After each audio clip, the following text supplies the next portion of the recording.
What is bitcoin? Bitcoin क्या है? Bitcoin कैसे काम करता है? क्यों लोग इसे यूज़ करते हैं? आज इसको समझते हैं। बिटकॉइन एक डिजिटल करेंसी है और डिजिटल करेंसी का मतलब ये सिर्फ डिजिटल ही होगी, यानी कि सिर्फ इंटरनेट पर मौजूद होगी। आप इसे फिजिकली यूज़ नहीं कर सकते, जैसे कि बाकी करेंसी पीकेआर, आईएनआर, डॉलर, इनसे आप डायरेक्ट परचेसिंग कर सकते हैं लोकल स्टोर पर देकर। बिटकॉइन का ना तो कोई नोट होता है, ना तो कोई सिक्का होता है और ना ही ये कोई कंट्री रिप्रेजेंट करता है, जैसे कि पीकेआर पाकिस्तान, आईएनआर इंडिया। बस इसका एक कोड होता है जिसे हम क्रिप्टोग्राफिक टोकन कहते हैं। बिटकॉइन को हम इस तरह भी समझ सकते हैं, जैसे हमारे पास कोई गोल्ड है या कोई प्रॉपर्टी है या कोई गाड़ी है, जिसको हम सेल करके किसी भी कंट्री की करेंसी परचेज़ कर सकते हैं, या उसके बदले हम कोई दूसरी चीज़ परचेज़ कर सकते हैं, जैसे हम गोल्ड के साथ करते हैं। और इसकी बहुत डिमांड है, आप इसे पूरी दुनिया में कहीं भी सेल करके किसी भी कंट्री की करेंसी परचेज़ कर सकते हैं। बिटकॉइन की प्राइस भी कम ज़्यादा होती है, जैसे बाकी करेंसीज़ की या गोल्ड वगैरह की प्राइस कम ज़्यादा जिस तरह होती है, ऐसे बिटकॉइन की प्राइस भी कम ज़्यादा होती रहती है। मगर बिटकॉइन की प्राइस में बहुत ज़्यादा कमी और बहुत ज़्यादा इज़ाफ़ा देखा जाता है और काफ़ी लोग इसे बाय करके मालामाल भी हुए हैं और काफ़ी लोग बर्बाद भी हुए हैं। बिटकॉइन एक शख्स ने लॉन्च किया था 2009 में, जिसका नाम सातोशी नाकामोटो है, मगर इस आदमी की इंटरनेट पर कोई भी पिक्चर मौजूद नहीं है और आज तक कोई भी इस बंदे को ढूँढ नहीं सका है। ये दुनिया की सबसे बड़ी पहेली है, जिसे आज तक कोई भी रिज़ॉल्व नहीं कर सका। इस शख्स का मकसद ये था कि एक ऐसी करेंसी बनाई जाए, जिस पर कोई भी कंट्रोल हासिल नहीं कर सके, और आज बिटकॉइन दुनिया की सबसे बड़ी और महँगी करेंसी है और दुनिया में किसी भी कंट्री का इस करेंसी पर कोई कंट्रोल नहीं है। तो अब आप समझ चुके होंगे बिटकॉइन और बिटकॉइन बनाने वाले के बारे में। अब समझते हैं कि ये काम कैसे करता है। बिटकॉइन का सारा निज़ाम एक ब्लॉकचेन टेक्नोलॉजी पर चलता है। हर ट्रांज़ैक्शन एक ब्लॉकचेन पर रिकॉर्ड होती है और वो ब्लॉक लाखों कंप्यूटर्स पर वेरीफ़ाई होता है और एक बार वेरीफ़ाई होने के बाद इसे चेंज नहीं किया जा सकता और ना ही इसे ट्रैक किया जा सकता है, क्योंकि ये लाखों कंप्यूटर से कनेक्टेड होती है। इंटरनेट पर काफ़ी सारी एप्लीकेशंस और प्लेटफ़ॉर्म मौजूद हैं, जहाँ पर आप अकाउंट क्रिएट करके बिटकॉइन सेल और परचेज़ कर सकते हैं डिफरेंट डिफरेंट पेमेंट मेथड के ज़रिए।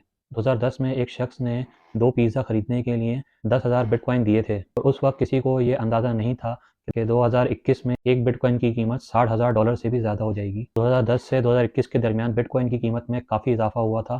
तो ज़्यादातर लोग इसे सीक्रेट ट्रांज़ैक्शन के लिए यूज़ करते हैं, ताकि गवर्नमेंट इसे ट्रैक ना कर सके, और जितनी भी इल्लीगल ट्रांज़ैक्शंस होती हैं वो सब बिटकॉइन पर होती हैं, ताकि आपको गवर्नमेंट को टैक्स भी ना देना पड़े और आपकी आइडेंटिटी भी रिवील ना हो सके। यही वजह है कि डार्क वेब पे सबसे ज़्यादा बिटकॉइन करेंसी यूज़ की जाती है। अब कुछ लोगों के लिए अच्छी बात है और कुछ लोगों के लिए बुरी बात, कि इससे आइडेंटिटी रिवील नहीं होती। इससे लोगों को फ़ायदा तो होता है, मगर अगर किसी के साथ कोई स्कैम हो जाए तो गवर्नमेंट इसकी कोई रिस्पॉन्सिबिलिटी नहीं लेती। अब ज़रा सोचें कि ऐसी करेंसी जिसकी ना कोई कंट्री गारंटी लेता है और ना ही इसके बनाने वाले का पता है, जिसके ऊपर लोगों ने लाखों करोड़ों की इन्वेस्टमेंट की हुई है, और ये दुनिया की सबसे बड़ी और महंगी करेंसी बन चुकी है। मगर जहाँ क्रिप्टो के फ़ायदे हैं, वहाँ इसके नुकसानात भी काफ़ी हैं।